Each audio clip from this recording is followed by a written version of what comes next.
4 ঘন্টা ধরে নৌকা মেলেনি, কোনো মতে হাসপাতালে পৌঁছলে রক্ত শূন্যতায় গর্ভস্থ সন্তান সহ মৃত্যু হয় যুবতীর। এমনই অভিযোগে সরব হয়েছেন পরিবারের লোকজন। ঘটনাটি মানিকচক ব্লকে দক্ষিণ চণ্ডীপুর এলাকার। যদিও প্রশাসনের দাবি ভুতনি ব্রিজের উপরে 24 ঘন্টা অ্যাম্বুলেন্স ব্যবস্থা রয়েছে। ওই পরিবারের লোকজন গর্ভবতীকে নিয়ে প্রথমে স্থানীয় হাসপাতালে না গিয়ে মালদা শহরের একটি নার্সিং হোমে যান। সেখান থেকে ওই যুবতীকে মালদা মেডিকেলে নিয়ে যাওয়া হয়। তখন ওই যুবতীকে মৃত বলে ঘোষণা করেন কর্তব্যরত চিকিৎসকরা। পরিবার সূত্রে জানা গিয়েছে মৃত যুবতীর নাম বিউটি মণ্ডল, বাড়ি ভুতনির হীরানন্দপুরে। বর্তমানে 8 মাসের গর্ভবতী ছিলেন তিনি। গতকাল বিকেল 4টায় রক্তক্ষরণ শুরু হয় বিউটির। পরিবারের অভিযোগ, অনেক জায়গায় নৌকার খোঁজ চালানোর পরও নৌকা মেলেনি। যাদের নৌকা ছিল তারা মোটা টাকার দাবি করছিলেন। অবশেষে রাত 8টা নাগাদ নৌকা মেলে।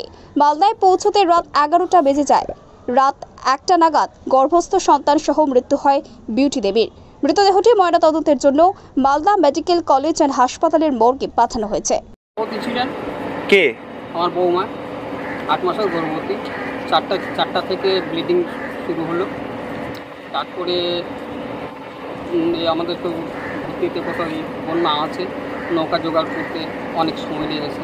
তারপরে কষ্ট মষ্ট করে নিয়ে আসলাম। 8টার সময় নৌকা পেলাম। ওখান থেকে মালদায় আসলো। মালদায় এসে 11টা ঢুকলো। তারপরে আমরা 1টার সময় মারা গেছি। এখানে আসার পর ডাক্তার কি বললেন? ডাক্তার বললেন যে ওটা তো আমার জানা নেই। বললেন রক্ত কি অনেক ক্ষরণ হয়েছিল? হ্যাঁ, রক্ত প্রায় শূন্য, মানে কিছু নেই। তারপরে একজন বললো আমি রক্ত দেবো, তো সে মতো ডাক্তার নেই। না, এত দেরি কেন হলো নিয়ে আসতে? দেরি আমার বন্যার কারণে। নৌকা পাচ্ছিলেন না? নৌকা পাচ্ছিলাম না।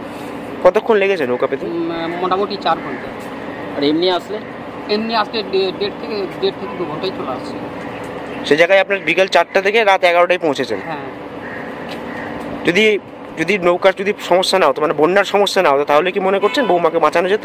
হ্যাঁ, মনে হয় বাঁচানো যেত। আপনার নাম কি? আমার নাম নিশ্চিত কুমার মণ্ডল।